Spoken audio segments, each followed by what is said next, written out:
ಈ ಚಕ್ರವರ್ತಿ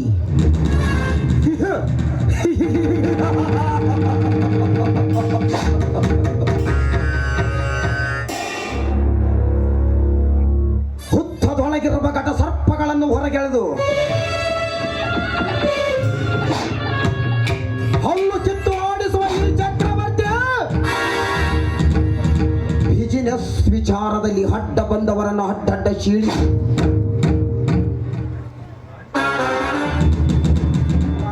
ರಾಜಕೀಯ ಪುಡಾರಿಗರನ್ನು ಆಟ ಆಡಿಸಿ ಅಂದುಕೊಂಡಿದ್ದೆಲ್ಲವನ್ನು ಸಲೀಸಾಗಿ ಮಾಡಿ ಮುಗಿಸುವ ಈ ಚಕ್ರವರ್ತಿಗೆ ಎದುರು ನಿಲ್ಲುವ ಗಂಡು ಯಾವನಿದ್ದಾನೆ ಈ ಜನರ ಮೇಲೆ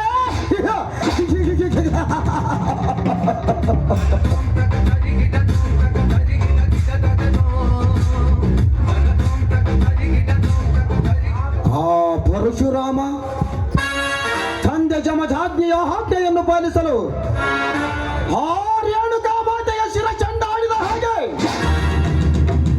ನನ್ನ ಆಜ್ಞೆಯನ್ನು ಶಿರಾವಹಿಸಿ ಪಾಲಿಸುವ ಅಗ್ನಿವೀರನಂತಹ ಎಂಟನೆಯ ಬಂಡನಿರುವ ತನಕ ನನಗೆ ಸೋಲೆಂಬುದೇ ಇಲ್ಲ.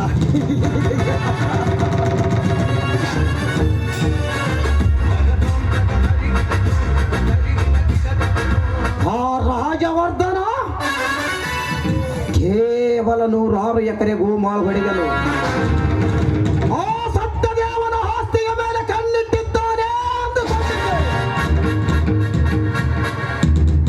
ಆದರೆ ಆ ಸರ್ಕಾರದ ಜಮೀನಿನ ಪಕ್ಕದಲ್ಲಿರುವ ಆ ಸತ್ಯದೇವನ ಆಸ್ತಿಗೆ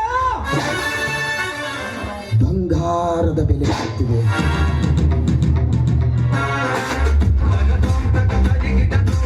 ಅದಕ್ಕೆ ಕಾರಣ ಅಲ್ಲಿ ನಿರ್ಮಾಣವಾಗುತ್ತಿರುವ ITBT ಅವರ ಕಂಪನಿ.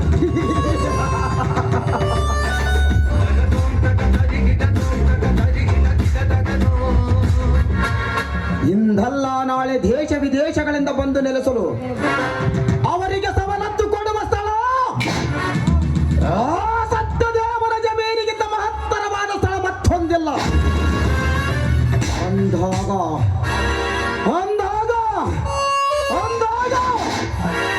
ಆ ಸತ್ಯದೇವರ ಆಸ್ತಿಯನ್ನು ನನ್ನ ವಶ ಮಾಡಿಕೊಳ್ಳಲೇಬೇಕು. ಬೇಕಾದ ಸಿದ್ಧತೆಯನ್ನು ಮಾಡಿಕೊಳ್ಳಲೇಬೇಕು.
ಏನು ಮುಕ್ತವಾದ ವಿಚಾರದಲ್ಲಿ ತಲೆನಾರಾದಂತೆ ಕಾಣಿಸುತ್ತಿದೆ. ಅಗ್ನಿವೀರ, ನಿನ್ನ ದಾರಿನೇ ಕಾಯುತ್ತಿದ್ದೆ. ನಿನ್ನಿಂದ ಒಂದು ಮಹತ್ತರವಾದ ಕೆಲಸ ಆಗಬೇಕಿದೆ. ಅದಕ್ಕೆ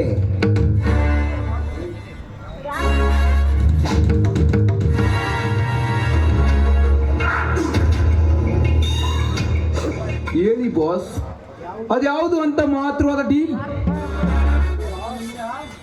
ಅಗ್ನಿವೀರ,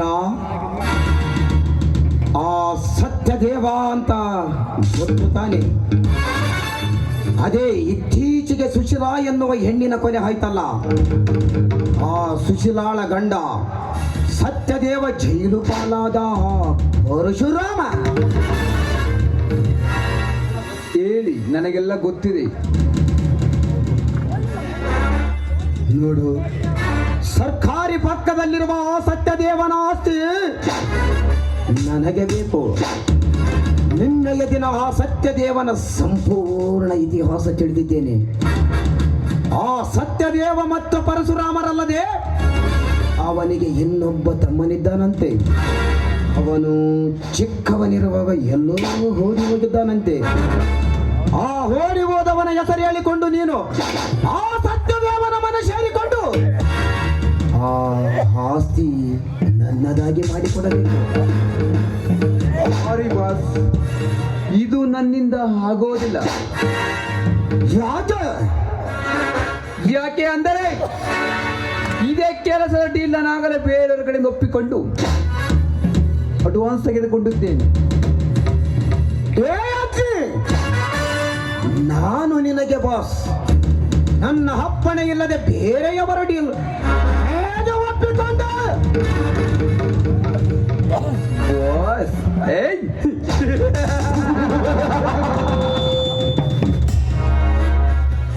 ಇಲ್ಲಿ ಯಾರಿಗೆ ಯಾರು ಬಾಸ್ ಅಲ್ಲ ಚಕ್ರವರ್ತಿ, ನನಗೆ ನಾನೇ ಬಾಸ್. ನಾನು ಡೀಲ್ ತಗೋಬೇಕಾದ್ರೆ ನಿನ್ನಪ್ಪಣೆ ಹಾಕಬೇಕು. ನಾನು ಆಗಲೇ ಆ ರಾಜವರ್ಧನ ಕಡೆಯಿಂದ ಡೀಲ್ ತಗೊಂಡಾಯ್ತು. ನಾನು ಬೆಳೆಸಿದ ಹುಡುಗ ಅಂತ ನಿನಗೆ ಇನ್ನೊಂದು ಚಾನ್ಸ್ ಕೊಡುತ್ತೇನೆ. ಆ ರಾಜವರ್ಧನನ ಡೀಲ್ ಕ್ಯಾನ್ಸಲ್ ಮಾಡಿಕೋ, ಈ ಚಕ್ರವರ್ತಿಯ ಡೀಲ್ ಓಕೆ ಮಾಡಿಕೋ. ಬೆಳೆಸಿದ್ದಲ್ಲ, ಬೆಳೆದಿದ್ದು. ನುಗ್ಗಿದ್ದು ನಾನು, ಹೊಡೆದಿದ್ದು ನಾನು. ಅದರಲ್ಲಿ ಬೇಳೆ ಬೇಯಿಸ್ಕಂತೆ ನೀನು.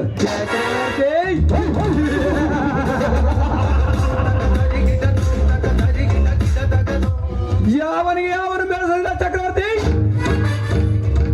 ಈ ರೌಡಿ ಜಮ್ಮನದು ನಿಮ್ಮ ಅಪ್ಪನ ಆಸ್ತಿ ಅಲ್ಲ. ಕೊಲೆ, ಸುಲಿಗೆ, ಮೋಸನೆ, ವಂಚನೆ ಮಾಡಿ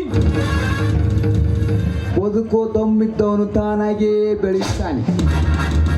ನಿನ್ನೆ ಗುಂಡಿಗೆ ದಮ್ಮಿಲ್ಲದ ಹೋದರು ಲಾಂಗ್ ಹಿಡಿದು ಲೊಕೇಶನ್ ಹುಡುಕಿ ತಲೆ ಉಳಿಸಿ ಬಂದ ತಕ್ಷಣ ನಮ್ಮನ್ನು ನಾನು ಬೆಳೆಸಿ ಹುಡುಗ ಅಂತ ಬಂಡಾಯ ಕೊಚ್ಚಿಕೊಳ್ಳುವ ನೀನು ನನ್ನಂತವನ್ನ ಬೆಳೆಸೋದಕ್ಕಾಗುತ್ತ?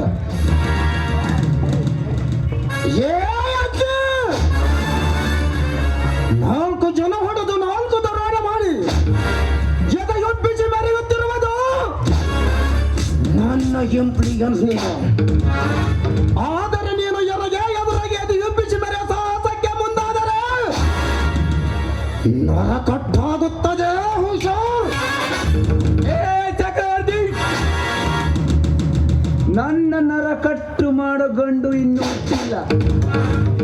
ನೀನು ಹೊಸದಾಗಿ ಹುಟ್ಟಿಸೋ ಪ್ರಯತ್ನ ಮಾಡಬೇಡ.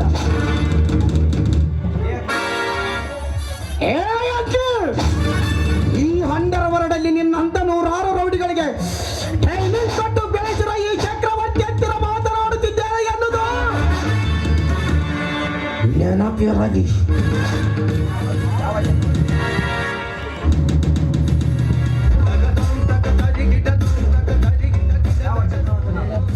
ನೆನಪಿರಲಿ.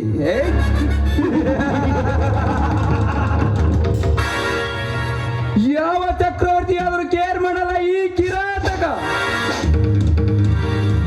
8ನೇ ವರ್ಷದಲ್ಲಿ ಎತ್ತವರಿಂದ ತಪ್ಪಿಸಿಕೊಂಡು ರೈಲಿನಲ್ಲಿ ಭಿಕ್ಷೆ ಬೇಡಬೇಕಾದರೆ ನನ್ನ ಅನ್ನ ಕಿತ್ತಿಕೊಂಡವನ ಕೈ ಕಟ್ಟು ಮಾಡಿ 10ನೇ ವರ್ಷದಲ್ಲಿ ಎಂಡ ಕುಡಿದು ಡಬ್ಬಲ್ ಮರ್ಡರ್ ಮಾಡಿ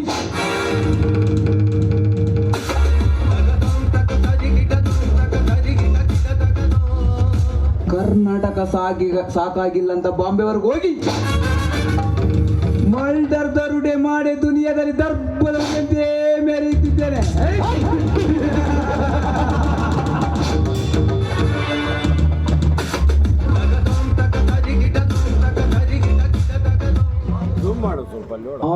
ನಾನು ಸಮಾಜದಲ್ಲಿ ಅಂತ ಕಳ್ಳ ನಾಯಕನಾಗಿಲ್ಲ, ಇಂಥ ಕಥೆ ನಾಯಕನಾಗಿಲ್ಲ. ಕೇವಲ ಕ್ರಾಂತಿಕಾರಿ ಕೆಟ್ಟಪಿನಲ್ಲಿ ಇದ್ದೀನಿ. ಯಾಕೆ ಗೊತ್ತಾ?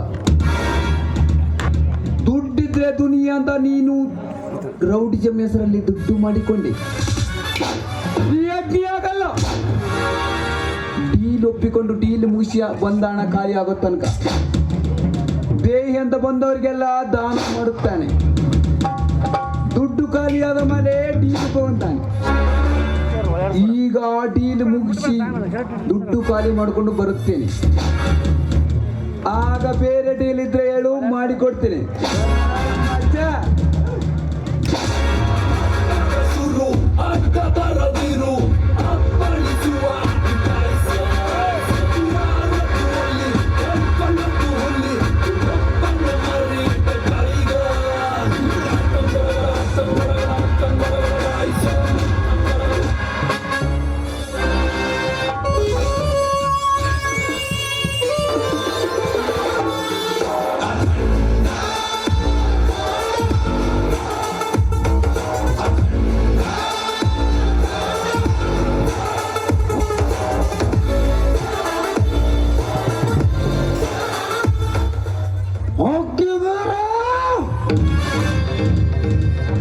ಕೊನೆಗೂ ತೋರಿಸಿದೆಯ ಮಗನೇ ನಿನ್ನ ಕ್ರಾಂತಿ ಆಟನ.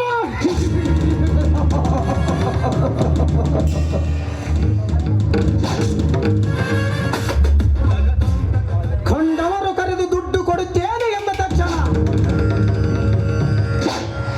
ಶರಗುಹಾಸ ಸೂಳೆಯಂತೆ ಆ ರಾಜವರ್ಧನ ಕೋಟಿ ಕೊಟ್ಟು ಡೀಲ್ ಒಪ್ಪಿಸಿದ ತಕ್ಷಣ ನನಗೆ ಕೈ ಕೊಟ್ಟ ನಿನ್ನನ್ನು ಸುಮ್ಮನೆ ಬಿಡುವುದಿಲ್ಲಲೇ.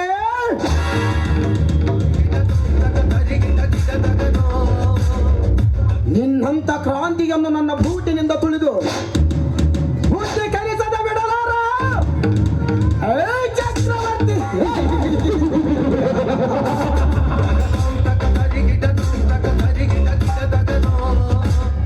ಕಣ್ಣಿಟ್ಟ ಆಸ್ತಿಗಾಗಿ ಸಿಡಿದದ್ದು ನಿಂತ ಈ ಚಕ್ರವರ್ತಿ ಚಕ್ರಾಧಿಪತ್ಯದಲ್ಲಿ ಸಿಡಿದದ್ದು ಹೋಗಲೇಬೇಕು.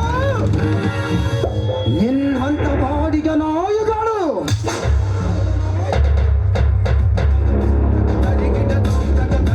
ನನಗೆ ಬೆನ್ನು ತೋರಿಸಿ ಹೋದ ನಿನ್ನ ಜೀವ ಶಿವನ ಸನ್ನಿಧಿಗೆ ಸೇರಲೇಬೇಕು.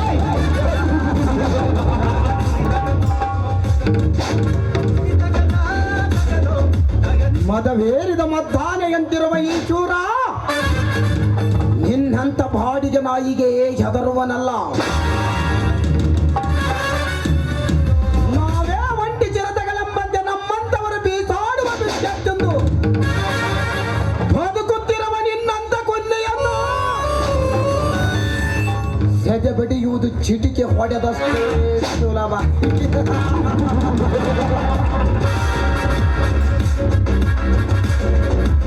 ಹೇಗಾದರೂ ಸರಿ ಆ ರಾಜವರ್ಧನ ಕೈವಶವಾಗುವ ಮೊದಲು ನಾನೇ ವಾರಸ್ದಾರನಾಗಬೇಕು.